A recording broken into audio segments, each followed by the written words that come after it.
Hello, আসসালামু আলাইকুম বন্ধুরা, সবাই কেমন আছেন? আশা করি আপনারা সকলে ভালো আছেন। আজ আমি রান্না করছি পাট শাক। আর পাট শাকের গুণাবলী নিয়ে আজকে কিছু আপনাদের সাথে শেয়ার করব। যেসব রোগীরা দীর্ঘদিন জ্বর সর্দিতে ভোগেন তাদের মুখে রুচি ফিরিয়ে আনতে পাট শাকের জুড়ি নেই। পাট শাক পুষ্টি সমৃদ্ধ একটি শাক ও সুস্বাদু একটি খাবার। এটি খুব সহজলভ্য এবং সারা বছরই আমাদের দেশে পাওয়া যায়। পাট শাক ভাজি ও ঝোল দুইভাবে রান্না করে খাওয়া যায়।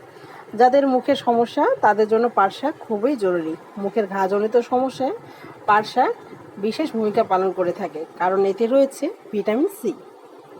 যাদের চোখের সমস্যা রয়েছে, কম দেখে বা ঝাপসা দেখে, তারা নিয়মিত পাট শাক খেলে অনেকাংশে চোখের দৃষ্টিশক্তি বৃদ্ধি পায়। যেসব ব্যক্তিরা হাড় ক্ষয় রোগের সমস্যায় দীর্ঘদিন ভুগছেন তাদের জন্য পাট শাক অত্যন্ত আদর্শ একটি খাদ্য। উচ্চ রক্তচাপ নিয়ন্ত্রণে পাট শাকের কোনো জুড়ি নেই। মানবদেহে অতিরিক্ত চর্বি বা কোলেস্টেরল কমাতে নিয়মিত পাট শাক খাওয়া উচিত। পাট শাক নরম হওয়ায় কোষ্ঠকাঠিন্য রোগীদের জন্য খুবই জরুরি।